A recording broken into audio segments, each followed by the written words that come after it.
Hi friends, কেমন আছো সবাই? আমি সঞ্চিতা আজবারলা কাপল ব্লগ থেকে একটা ডেইলি ব্লগ নিয়ে আসলাম। এটা শনিবারের ব্লগ হচ্ছে। রান্না করব লাউ, আর লাউয়ের মধ্যে একটু মুগ ডাল দিয়ে দিলাম। নিরামিষভাবেই করব, লবণ হলুদ দিয়ে একটু কাঁচামরিচ দিয়ে ঢেকে দিব। লাউ দিয়ে তো মানে অনেক জল ছাড়ে, তো ঢেকে দিলে লাউটা সিদ্ধ হয়ে যাবে। এইভাবে লাউ কে কে খান বলবেন, আমার তো খুব ভালো লাগে। আর প্রেশার কুকারে হচ্ছে ডাল উঠাই দিছি, ডাল রান্না করব, মটর ডাল।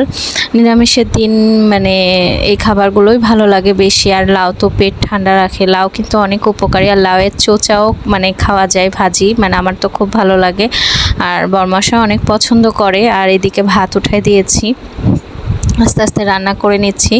লাউ নামানোর আগে একটু ঘি আর একটু মিষ্টি দিব। আর হচ্ছে হ্যাঁ, শুক্রবারের ভিডিও ব্লগ করা হয়নি, কারণ একটা দিন ভাবলাম থাক ভিডিও ব্লগ ছাড়াই থাকি। তো এই তো শনিবারে একদম মানে শনিবারের ব্লগ। আর এই যে অর্ধেকটা যে পালং শাক রেখে দিয়েছিলাম, তো এটা নিয়ে একটু বেগুন দিয়ে করছি। আর ডাল, এই তো রান্নাবাড়ি। আর দেখি হয়তো যদি মানে কিছু ভাজাভুজি করা যায়। আগে করলে তো ভাজাভুজি ভালো লাগবে না, হয়তো পাঁপড় ভাজবো। তো এই তো রান্নাবাড়ি কমপ্লিট। আর আজকে একটু ভাবছি যে জলপাইয়ের আচার করব।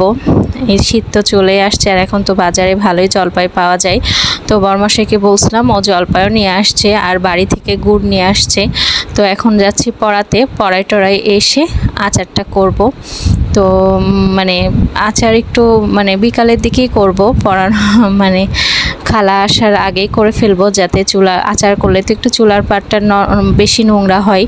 তো জলপাইগুলো ধুয়ে নিলাম। এখানে 2.5 কেজির একটু মানে কম জলপাই আছে। তো আচার করে তো আমি আর একা খাই না, মানে এত আচার তো আমি খাবো না। তো ওই তো সবাইকে টুকটাক দিতে হয় বা দিই, ভালো লাগে। আর জলপাই যে সিদ্ধ হয়ে গেছে, একটু সিদ্ধ জল মানে লবণও দিয়েছিলাম। আর তেলের মধ্যে সরষের তেল দিয়েই তো আচার করি, একটু মানে 5 ফোড়ন আর শুকনো মরিচ দিয়ে দিয়েছি।